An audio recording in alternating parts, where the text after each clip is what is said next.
Hello friends, welcome back to the new video. Today we are going to talk about how to off this swipe lock setting guys. The swipe lock setting guys, you want to off it. So you can off in this video guys, I will show you how to off.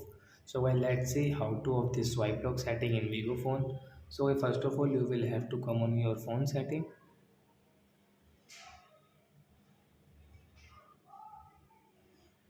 Then guys click on security setting. Then guys click on screen lock. Guys click on non option first one. Then guys swipe lock will off in Vivo phone guys. You can see guys, and guys I don't need to swipe. It will on automatic.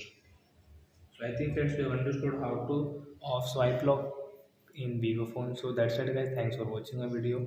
Now we will meet on next video with new topic. Before guys, please go and like and subscribe my channel. Bye.